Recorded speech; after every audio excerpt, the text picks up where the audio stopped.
मन पछतई है अवसर बीते। समय था तो प्रायश्चित नहीं किया अपने पाखंड का, दंभ का, पाप का। कल चर्चा हुई थी, दो नहीं रख के यहां से जाना चाहिए, एक ऋण और दूसरा पाप, नहीं तो तुम्हारे को आना पड़ेगा, दुर्गति हो जाएगी। किसी का एक पैसे का, एक वस्तु का उधार ऋण नहीं होना चाहिए जीवन में। और कोई भी पाप अब हमको साथ लेके नहीं जाना। अगर भूल से हो गए हैं तो हम उनका यहां प्रायश्चित करेंगे, अंदर से जलेंगे और संत महात्माओं से पूछेंगे इस पाप का हम क्या दंड स्वीकार करें, कौन सा प्रायश्चित करें। वो जो आदेश करें बिना किसी प्रश्न के, संशय के उसे स्वीकार कर लो, पाप नष्ट हो जाएगा। पाप और ऋण ये अपने जीवन में नहीं होना चाहिए, पर पाखंड, दंभ ये केवल पाप कराता है। भोले भाले भूले हुए जीव प्राणी वो जानते नहीं हैं कि किसे सत्य अध्यात्म कहते हैं, बस भूल में और भूल बटोरते घूम रहे हैं। कहीं कुछ भी तुम्हें मांगने की जरूरत नहीं, किसी के आगे हाथ पसारने की जरूरत नहीं कि आशीर्वाद दे दीजिए, हमारी प्रार्थना मान लीजिए। यदि आप नाम जापक हैं तो दूसरों को सुख देने की सामर्थ्य रखने वाले हैं, आप भगवान के अंश हैं। आप कोई साधारण नहीं, आप अपने स्वरूप को पहचानिए, ये भटकना छोड़िए। आप परम स्वतंत्र भगवान के अंश हैं, आप परम स्वतंत्र हैं। ये माया आपको जो बांधे हुए है, इसी से मुक्त होने के लिए, इसी भ्रम को मिटाने के लिए हमें मानव देह मिला है। ए मारे घूम रहे, हमें सुख मिल जाएगा, कोई दे देगा आशीर्वाद। अरे आशीर्वाद भगवान ने दे दिया तुम्हें, तुम भगवान के अंश हो, तुम्हें मानव दे दिया, तुम्हें बुद्धि दे दी, विवेक दे दिया। इससे तुम सुखी नहीं हो पा रहे तो किसी के आशीर्वाद से क्या सुखी हो जाओगे।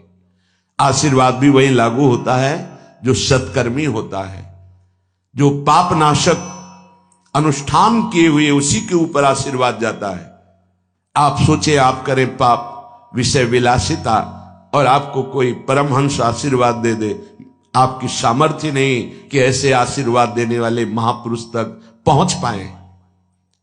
जो पे दुष्ट हृदय सोई हुई, मोरे सन्मुख आव की सोई, वो जा ही नहीं सकता।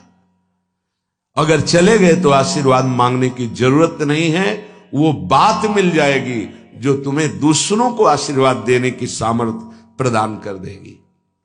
अपने लोग भगवान को भी आसारे अंदर पात्रता नहीं आ रही, पात्रता नाम जब से आती, मान लो प्रार्थना। कुछ समझ में आवे या ना आवे, राधा राधा राधा। श्रीपाद कह रहे हैं न राधा प्रियो नापि वृंदावनम और नैव वृंदान तत्प्रेम भाजाम।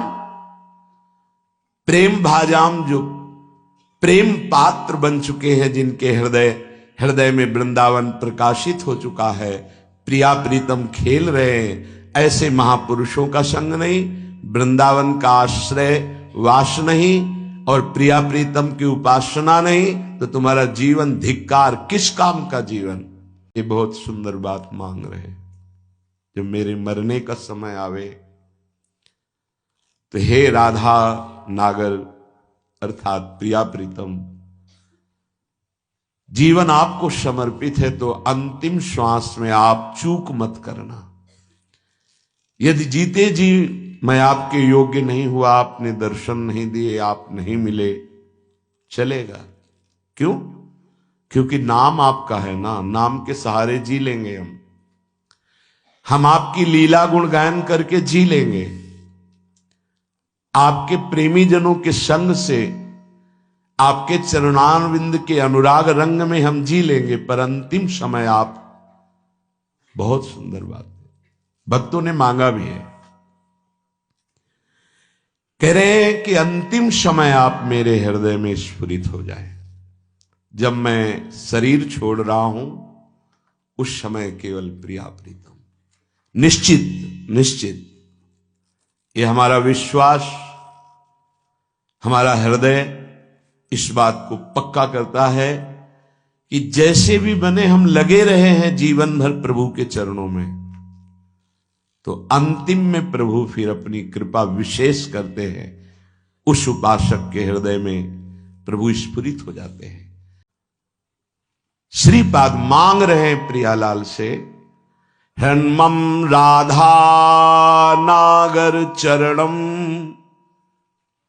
मरणे पिनैव विस्मरतु। जीवन भर आपकी आराधना की, अब अंतिम समय जब मेरा मरने का आवे तो हे प्रिया प्रीतम आप स्फुरित हो जाए, आपके चरणारविंद हमारे हृदय में स्फुरित हो जाए। अब ऐसे कड़वे संसार में जन्म ना हो जहां केवल छल है, कपट है, धोखा है, जहां सत्य का किंचन मात्र लेश भी व्यवहार में नहीं है। तत्व तो सत्य विराजमान है पर उसका परिचय नहीं, असत माया का खेल चल रहा, नहीं जन्मना ऐसे संसार में। हमें आपकी प्राप्ति करनी है। माना कि मेरे में सामर्थ्य नहीं, पर अंतिम समय आपसे प्रार्थना है, आप हमारे हृदय में स्फुरित होना। और हे वृंदावन, आप मुझे ऐसी सामर्थ्य देना कि भारी दुख का समय हो अंतिम, तो भी मैं आपके धाम से अपने शरीर को बाहर न जाने दूं। ये बड़ी बात है। एक क्षण के लिए भी मैं कभी अंतिम चेष्टा में, जब मेरा शरीर भारी पीड़ा में हो, यहां से जब जाना होता है, जिनका आखिरी जन्म होता है, तो बहुत कुछ हमारी गंदगी जमा है जन्म जन्मांतरों की, वो बहुत शीघ्र भोगवाई जाती थोड़ा थोड़ा करके। तो देखा जाता है कि बड़े महापुरुष भी अंतिम समय बहुत ही विकराल परिस्थिति आ जाती है। उस समय भागना नहीं है औषधि के लिए, नहीं, ये धैर्य उपासक के अंदर ही होता है। पास में ही राधा टीला है, अभी कुछ ही वर्षों पहले की बात है। यहां के पूज्य जो महंत जी थे, बड़े ही कुंज बिहारी श्री हरिदास चरणारविंद के अनुरागी थे। रामकृष्ण मिशन में गए, परेशानियां बढ़ रही थी।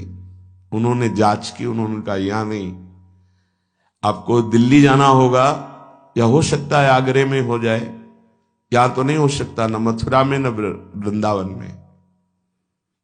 कुंज बिहारी श्री हरिदास कौन जाएगा दिल्ली आगरा।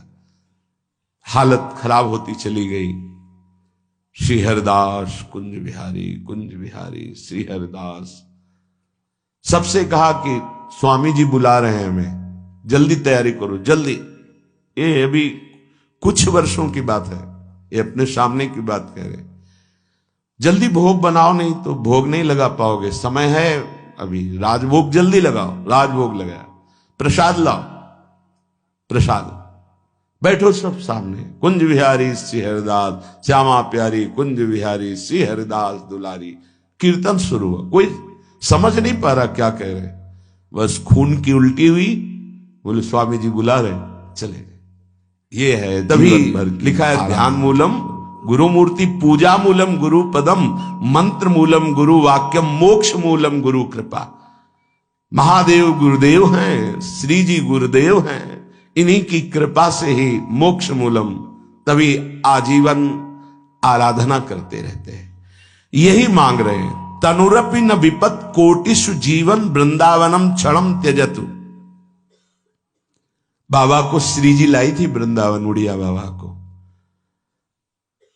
कई दिन से भूखे थे, एकांत में ब्रह्म चिंतन में बैठे हुए थे, शरीर भूखा था।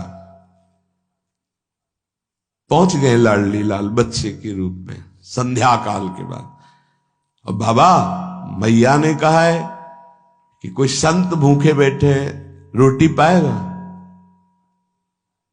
रात होने वाली इस समय तो रोटी, दूध ले आवे, हाँ ले आओ, साथ में एक रोटी भी, एक ले आओ ले आओ। इतना मृदुल स्वभाव, इतना प्यार, इतने छोटे स्वरूप बच्चे। बाबा आश्चर्यचकित हो रहे थे कि संध्या हो रही, इस समय बच्चे बड़ा ऐसे पहले कांसे का लोटा चलता, उसमें पका हुआ दूध, एक रोटी पाई, एक दूध पिया, एक परमानंद की अनुभूति, विशेष उनके हृदय में अद्भुत आनंद। फिर एकदम चिंतन किया कि यहां कौन सा गांव नजदीक है। तो विरक्त महापुरुष उठे, काफी दूर खोजते, एक व्यक्ति मिला, बोले हाँ गांव नजदीक कोई है? बोले 10 किलोमीटर आसपास कोई गांव नहीं। अच्छा ठीक है। बैठे एकांत में आकर जो चिंतन किया तो देखा प्रिया प्रीतम। बोले ठीक है, अब आपका बुलावा आ रहा है तो हम आ रहे हैं आजीवन वृंदावन के लिए। देखो अंतिम यही लीलापूर्ण, बड़े करुणा में खींच लेते हैं, आओ खींच लेते हैं, तुम्हारा पवित्र हृदय हो गया है, बहुत तप किया है, आओ मैं तुम्हें परम पद प्रदान करती हूं। बड़े